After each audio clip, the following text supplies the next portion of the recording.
सहनाववतु सहनौ भुनक्तु सह वीर्यं करवावहै तेजस्विनावधीतमस्तु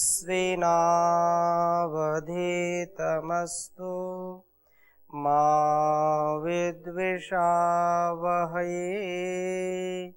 ओम शांति शांति शांति। वैदिक जीवन पद्धति में हम यज्ञ का अर्थ क्या है, यज्ञ का भाव क्या है, उसकी महत्ता क्या है, इसके विषय में चर्चा आपके बीच में कर रहे थे। निसंदेह यज्ञ हमारे जीवन का और इस जगत का विशेष रूप से कल्याण करने वाला है। जो दिव्य भाव है, दिव्य गुण कर्म स्वभाव है, शरीर से लेकर के इस संसार के कल्याण के लिए, अपने अस्तित्व से लेकर के इस समस्त लोक का जो अस्तित्व है उसके लिए जो भी हम अपने द्वारा करते हैं या परस्परता में जब हम रहते हैं, एक दूसरे के सम्मान के लिए, एक दूसरे के जीवन को महान बनाने के लिए जो भी हमारे द्वारा किया जाता है मनसा वाचा कर्मणा, वो यज्ञ कहलाता है।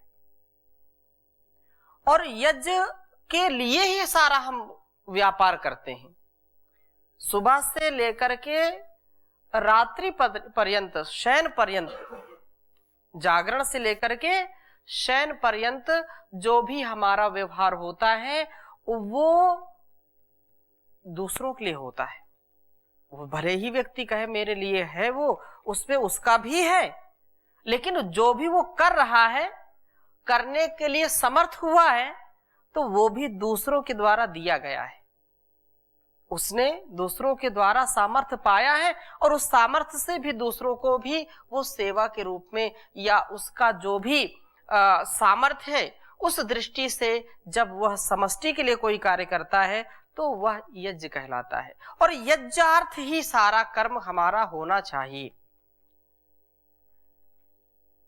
अर्थात मेरा कल्याण जिसमें निहित है, मेरी जो सह अस्तित्व की इच्छा है, अर्थात मेरा भी और मेरे संसार का भी, मेरे कुटुंबी जनों का भी, मेरे परिवार का भी, मेरे मित्रों का, मेरे हितैषियों का और सारे जीव जंतुओं का, पशु पक्षियों का भी कल्याण होता रहे, ऐसी भावना को हम संजो कर रखें, वो यज्ञ है।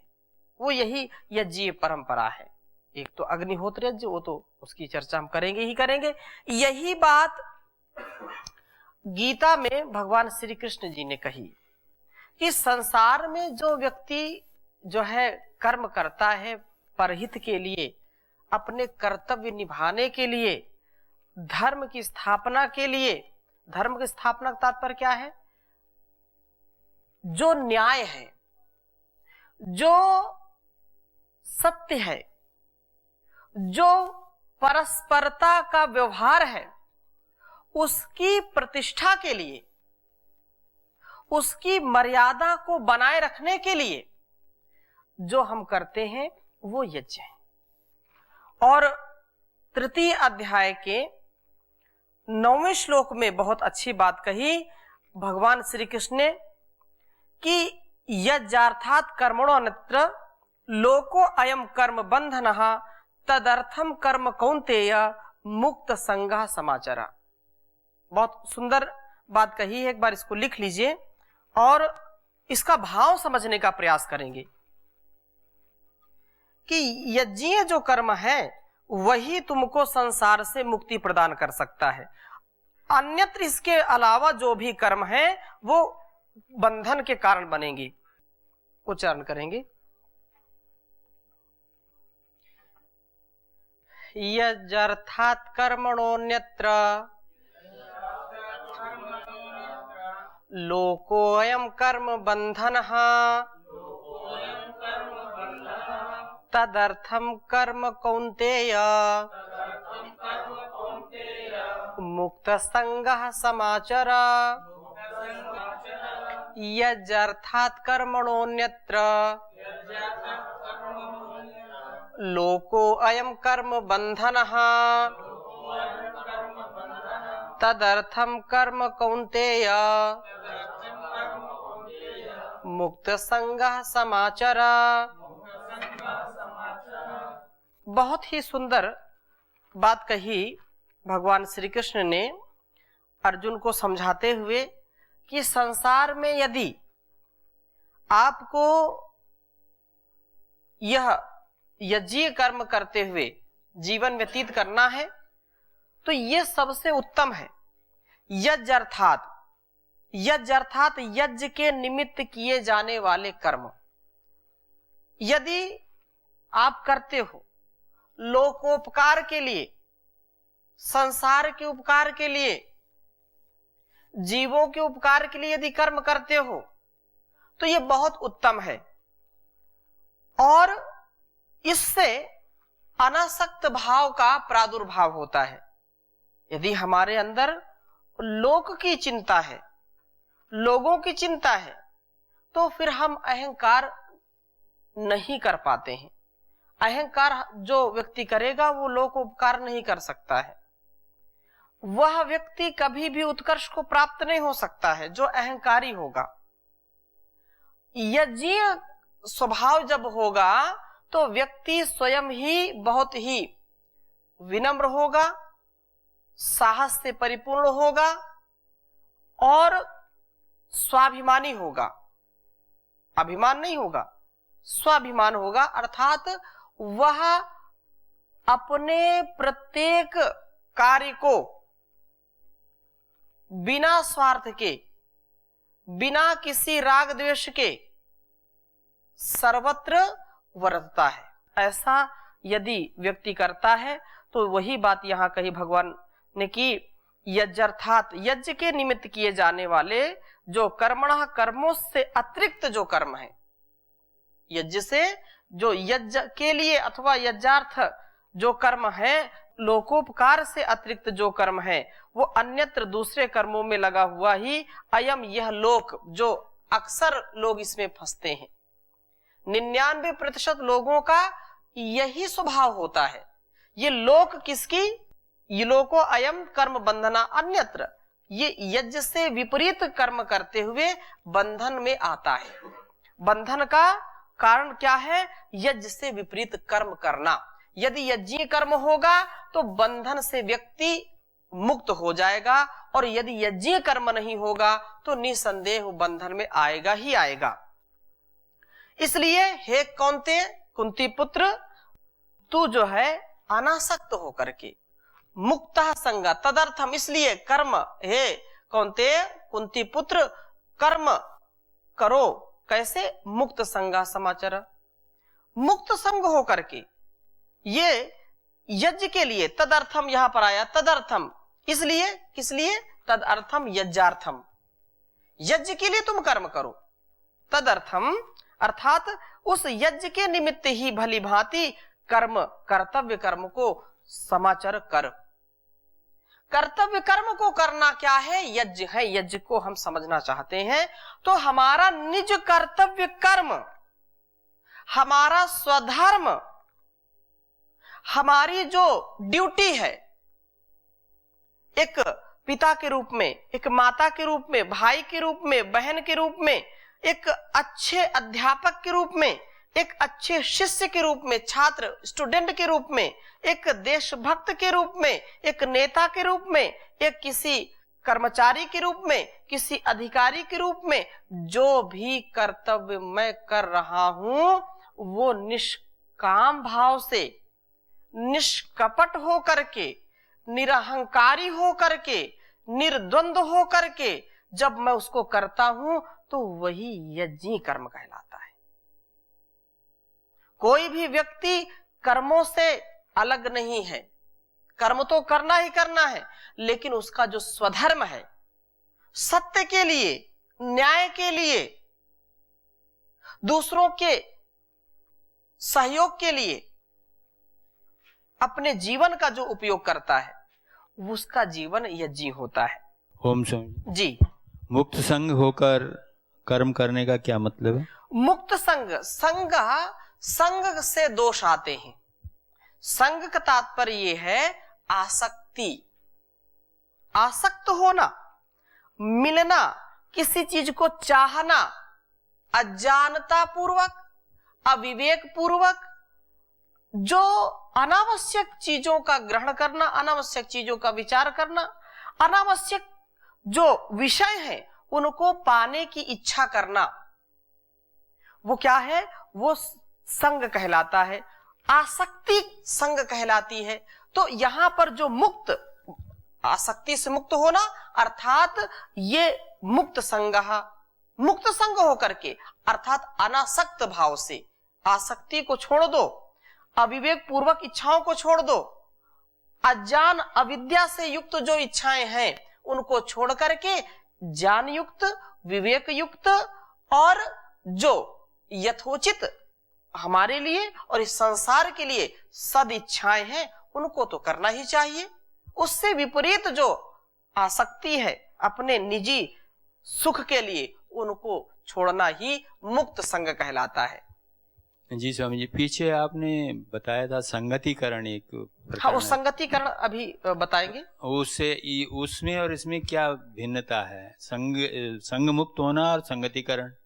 संग मुक्त का तात्पर्य जैसे हमने कहा आसक्ति जी, संग मतलब संग में रहना ये आसक्ति है और मुक्त संग इससे विपरीत हो गया, अनासक्ति हो गई। ठीक है, ये समझ में आ गया। लेकिन अब जो आप दूसरा प्रश्न कर रहे हैं कि क्योंकि यज्ञ का हम स्वरूप समझ रहे हैं, उसका अर्थ समझ रहे हैं, तो आचार्य पाणिनि ने पहले ही कहा, 3 अर्थ बताए थे, संगतिकरण, देव पूजा, संगतिकरण और दान, 3 अर्थ यज्ञ के हैं। उसमें संगतिकरण क्या है? तो संगति का करण का तात्पर्य है जो निर्वैर होकर के, निरहंकार होकर के परस्परता में जीना, समरसता में जीना, एक दूसरे का सहयोग करना, उसमें भी सहयोग और परस्पर यदि हम हैं और उसमें स्वार्थ हमारा है तो ये आसक्ति है। क्यों? क्योंकि मैं किसी का सम्मान करता हूं, उससे कुछ लेना चाहता हूं, उससे कुछ पाना चाहता हूं, और जब वो स्वार्थ नहीं सिद्ध होगा तो उससे फिर द्वेष होगा, उससे फिर ईर्ष्या होगी। और जब अनासक्त भाव से मैं संग कर रहा हूं तो उसमें कभी भी वो चीज नहीं आएगी। जो सुमति है, जो संगति है, समगति, एक साथ चलने का नाम संगति है। एक साथ चलने का तात्पर्य केवल चलना नहीं होता है, हमारी वाणी, हमारा व्यवहार, हमारा सदाचरण, हमारा जो भी व्यवहार है वो क्या है? राष्ट्र के लिए, समाज के लिए, इस शरीर के लिए, आत्मा के लिए, मन के लिए, सभी के लिए जो उत्थान का कारण बनता है वो संगति है, वो संगति है। और यहां पर जो संग है यहाँ आसक्ति है। जैसे ऋग्वेद में ये बात आई, संगच्छध्वम संवदध्वम संवो मनांसि जानताम देव भागम यथा पूर्वे संजना उपासते। प्रेम से मिलकर चलो, बोलो सभी जानी बनो, पूर्वजों की भांति तुम कर्तव्य के मानी बनो। तो संग छध्वम संवदध्वम की जो भावना है वो संगतिकरण है जी। मैं कुछ बोलूं, आप कुछ बोले, गुरु कुछ बोल रहा है, शिष्य कुछ बोल रहा है, अध्यापक कुछ पढ़ा रहा है, शिष्य कुछ बोल रहा है, ये संगतिकरण नहीं है। पत्नी इस राह पर जा रही, पति उस राह पर जा रहा है, तो गृहस्थी बनेगी कि टूटेगी?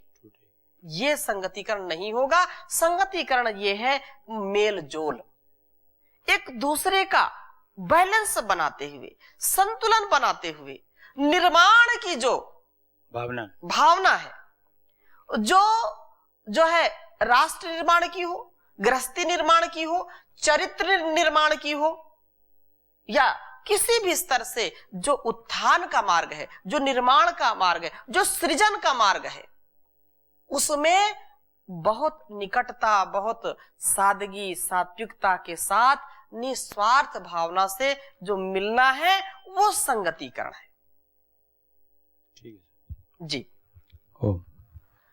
तो ये चर्चा यहां पर चल रही है कि यज्ञ अर्थात कर्मणोऽन्यत्र, यज्ञ से भिन्न जो यज्ञ के निमित्त जो कर्म किए जाते हैं वो तो उचित है, परंतु यज्ञ से विपरीत, यज्ञ निमित्त से विपरीत जो कर्म है तो वो अन्यत्र, इससे भिन्न जो कर्म है वो लोकोयम कर्म बंधना, वो बंधन के कारण होते हैं। इसलिए कहा इसमें कोई संदेह नहीं है कि यह संसार सारा कर्म में लगा हुआ है, प्रत्येक व्यक्ति कर्म में लगा हो। किसी को बोलो कि यहां पर आ जाओ सत्संग थोड़ा कर लो ना, जिनको कोई काम ही नहीं है उनका काम है, ये हमारा काम नहीं है, हमारे पास बहुत काम, मरने की फुर्सत नहीं है, मरने की फुर्सत नहीं है। जिस दिन मृत्यु आएगी उनको पता भी नहीं चलेगा। हाँ, लेकिन लोग क्या है, ये कार्य में अधाधुंध लगे हुए हैं, उससे अवनति होगी, उन्नति होगी, आत्मिक क्षति होगी या क्षति पूर्ति होगी, इसका ध्यान नहीं करते हैं। जो संगत में आना है वो भी संगति है, क्योंकि सत्संगति से व्यक्ति का मस्तिष्क शुद्ध होता है, उसको विवेक होता है, उसको ज्ञान होता है, उसको वैराग्य भी आता है। विवेक पूर्वक वैराग्य आता है तो संगति का विशेष प्रभाव पड़ता है, और जहां पर संगति नहीं है, जहां पर सात्विक संग नहीं है, तो वहां पर कुसंग आ जाता है और कुसंग से व्यक्ति कुत्सित हो जाता है। कुसंग से उसका जो सुसंस्कार है वो कुसंस्कार में बदल जाता है, उसका स्वभाव खराब हो जाता है। इसलिए यहां पर जो बात कही कि यज्ञार्थात कर्मणोऽन्यत्र लोको कर्म बंधना, कर्म के कारण ही यह लोक सारा बंधा हुआ, यह सारा संसार किसके कारण बंधा है? कर्म के कारण बंधा हुआ है। अर्थात मुक्त होने या मुक्त रहने में कर्म ही बाधक बना हुआ है। मुक्त होने या मुक्त रहने में कर्म ही बाधक बना हुआ है। बंधन में ना पड़े इसलिए कई लोग कर्म के त्याग का ही उपदेश देते हैं, कर्म मत करो, लेकिन ये तात्पर्य नहीं है। परंतु जो कर्म यज्ञार्थ अर्थात यज्ञ की भावना से किया जाता है वह बंधन कारक नहीं होता है। इसलिए हे कुंती पुत्र अर्जुन, मुक्त संग होकर के अर्थात कर्म व कर्म फल में आसक्ति को छोड़ करके सदा यज्ञ अर्थात यजन के रूप में कर्म करते रहो। तो जो यजन का तात्पर्य क्या है? यही तात्पर्य है कि यज्ञ की भावना से अर्थात भगवान के अर्पण करने के भाव से किए गए कर्म ये बंधन के कारण नहीं होते हैं। अन्य तो बंधन के कारण होते हैं, लेकिन जो यज्ञीय कर्म होते हैं वो बंधन के कारण नहीं बनते हैं। यज्ञ का तात्पर्य गीता में बहुत व्यापक है। यज्ञ का तात्पर्य गीता क्योंकि बहुत ही विशेष है और यहाँ पर एक से एक बढ़कर के आपको श्लोक और बातें मिलेंगी जो जीवन में प्रकाश देती हैं। तो यज्ञ का तात्पर्य बहुत ही विशद है, जैसा कि शास्त्रों में वर्णित है कि जो है ब्रह्मा ने यज्ञ रूप इस सृष्टि की रचना की और यज्ञ चक्र द्वारा इस सृष्टि के संचालन अर्थात सुचारू रूप से चलाने का विधान किया। और ये हम रोज बोलते हैं इदम राष्ट्राय इदन्नमम, इस जो कुछ भी हम यज्ञ में समर्पित करते हैं वो मेरे लिए नहीं है, ये किसके लिए है? राष्ट्र के लिए है, ये समष्टि के लिए है, ये मेरे लिए नहीं है। यह कहकर के आहुति प्रदान करना जो है ऐसे भाव से करने वाला अग्निहोत्र हवन जो है भी उक्त विराट यज्ञ का ही प्रतीक है। यज्ञ के अंतर्गत वे सभी कर्म आ जाते हैं जो व्यक्तिगत एवं सामूहिक रूप से जो है इस सृष्टि के व्यापार के सुचारू रूप से संचालन में सहयोग देते हैं। मैं पुनः इस पंक्ति को पढ़ता हूं। यज्ञ का तात्पर्य क्या है? यज्ञ वो है जिसके अंतर्गत वे सभी कर्म आ जाते हैं जो व्यक्तिगत मेरे स्वयं के लिए एवं सामूहिक सारे संसार के लिए, समाज के लिए, इस सामूहिक रूप से इस सृष्टि के व्यापार, जो सृष्टि की व्यवस्था है, जो प्रकृति का संतुलन है, उस संतुलन को सुचारू रूप से आगे संचालन में जो सहयोग देते हैं, जो हमारे गुण कर्म स्वभाव मनसा वाचा कर्मणा जो भी कर्म है वो क्या है, वो यज्ञ कहलाते हैं। जो बाधक नहीं है, जो साधक है, जो संसार में त्रुटि को नहीं, जो संसार में जो है अपने गुणकर्म स्वभाव को उत्तम बना करके, श्रेष्ठतम बना करके कार्यों का संचालन करते हैं, कर्मों का संचालन करते हैं, वो सारे यज्ञीय कर्म हैं, वो यज्ञ कहलाते हैं। एक तो अग्निहोत्र यज्ञ तो है ही है। कर्म विपाक प्रक्रिया के सिद्धांत के अनुसार हर एक कर्म का फल बंधन कारक है। जो भी हम कर्म करेंगे वो बंधन का कारण बनेगा ही बनेगा, जो आसक्ति से युक्त है। जो आसक्ति से युक्त कर्म है वो बंधन का कारण बनेगा। और जिस प्रकार की भावना, जिस प्रकार की बुद्धि रख करके कर्म किया जाता है, कर्ता को उसका वैसा ही फल भोगना पड़ता है। अवश्यमेव भोक्तव्यम कृतम कर्म शुभाशुभम न भुक्तम क्षीयते कर्म जन्म कोटि शतैरपि। जो जैसा शुभ हो या अशुभ कर्म हो उसको भोगना ही पड़ेगा और कोई उपाय नहीं है। ये अटल है, ये टल नहीं सकता। गीता ने मीमांसकों के सिद्धांत में, गीता जो है यह सुधार किया कि यज्ञार्थ कर्म सृष्टि के सुचारू व्यवहार के लिए आवश्यक हैं, किंतु वे सब फल आशा त्याग करके, यदि फल है और फल के लिए हम जो विशेष जिज्ञासा करते हैं, फल में हमारी आसक्ति होगी तो फिर वो यज्ञीय कर्म हमारा ठीक नहीं चल पाएगा। यज्ञीय कर्म के लिए फल आशा का त्याग करना, इसके विषय में बहुत जो है आपने सुना है, आगे भी सुनेंगे। साम्य बुद्धि से जो किए जाएं, सम बुद्धि से, समत्वम योग उच्यते, समता में रह करके जब हम कर्म करते हैं तो यज्ञार्थ कर्मों में यह केवल स्रोत यज्ञों का नहीं बल्कि स्मार्त यज्ञ तथा चातुर्वर्ण्य व्यवस्था अनुसार सभी व्यवहारिक कर्मों का भी समावेश है। जो भी चतुर्वर्ण आश्रम व्यवस्था है उनमें जो भी हमारे सद्व्यवहार हैं, जो भी सदकर्म हैं, जो भी सदविचार हैं, सद्व्यवहार है वो क्या है, यज्ञ में भी उसका समावेश किया है, उसको सम्मिलित किया है। अतः यज्ञार्थ कर्म बंधन कारक नहीं होते हैं, ये बंधन से मुक्त करने वाले होते हैं। तो ये कर्म की जो श्रेष्ठता है उसके विषय में बहुत सुंदर बात कही। महर्षि अरविंद भी इस विषय में बहुत चिंतन किया और गीता के ऊपर उन्होंने बहुत कुछ लिखा है। तो वहां भी उन्होंने श्री अरविंद के अनुसार वे सब कर्म यज्ञार्थ कर्म हैं। सभी जो हम कर्म करते हैं वो यजनी होने चाहिए और यजनी कर्म ही हमारे जीवन को श्रेष्ठतम बना सकते हैं। यज्ञ रूप भगवान को आहुति रूप में अर्पित किए जाते हैं। श्री अरविंद ने गीता के यज्ञ शब्द की बहुत मार्मिक व्याख्या की है। उनका कहना है कि गीता में यज्ञ का वर्णन 2 स्थानों पर हुआ है, एक 3रे अध्याय में और 4थे अध्याय में, उसको देखेंगे हम।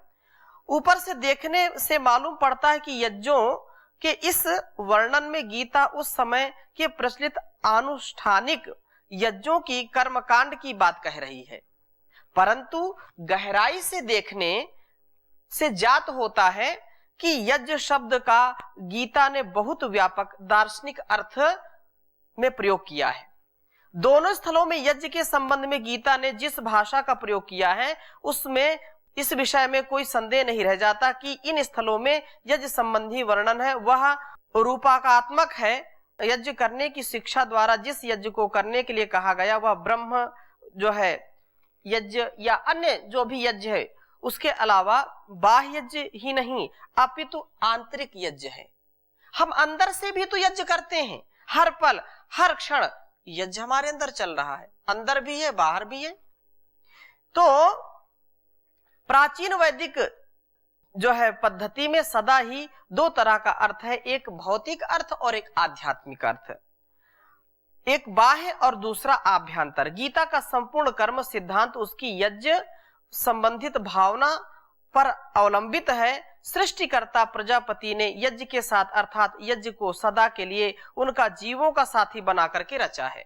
जब तक जीव है संसार में तब तक यज्ञ से अलग नहीं हो सकता है, यज्ञ उसके साथ जोड़ा हुआ है। यज्ञ का यह विश्वव्यापक विधान इस बात का सुस्पष्ट चिन्ह है कि संसार ईश्वर का है और ईश्वर का ही उस पर दखल है और जगत समस्त प्राणी उसका अर्चना मंदिर है, किसी स्वतंत्र अहंकार की आत्म तुष्टि का साधन क्षेत्र नहीं। जीवन एक यज्ञ है।